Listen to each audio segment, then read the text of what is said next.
Gracias por continuar con nosotros. El proceso legal para levantar el bloqueo temporal de las acciones ejecutivas del presidente sigue su curso. La Casa Blanca pide paciencia porque está consciente que será una ardua lucha en las Cortes. María Rosa Lucchini nos amplía desde la Casa Blanca.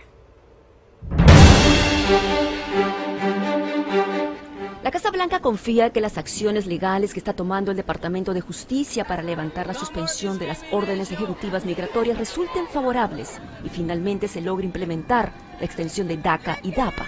Queremos implementar estos cambios, son importantísimos. Sabemos que están de acuerdo con la ley. Sabemos que hemos preparado esto de una manera muy cuidadosa para asegurar que vamos a poder administrar estos cambios, pero tenemos que tener esta lucha en las Cortes y lo vamos a tener.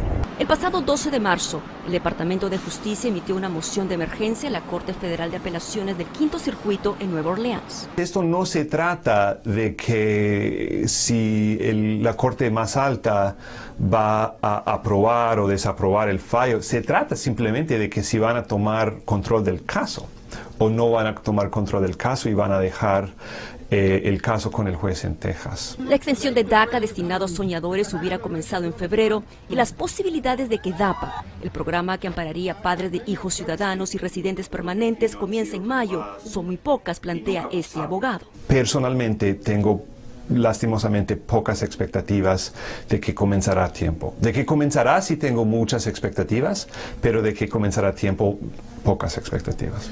Tener paciencia y estar preparados es lo que aconseja una de las asesoras del presidente. También sabiendo que este es el mismo Departamento de Justicia que luchó en contra de la ley de Arizona y ganó, luchó en contra de la ley de Alabama y ganó. Lo están haciendo de una manera cuidadosa pero agresiva también.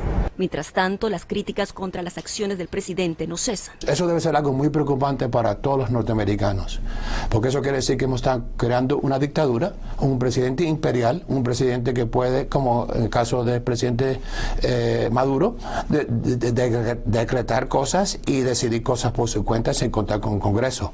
Y el presidente Obama ha reiterado que está dispuesto a trabajar con el Congreso si es que los legisladores, tanto demócratas como republicanos, toman acción a favor de una reforma migratoria.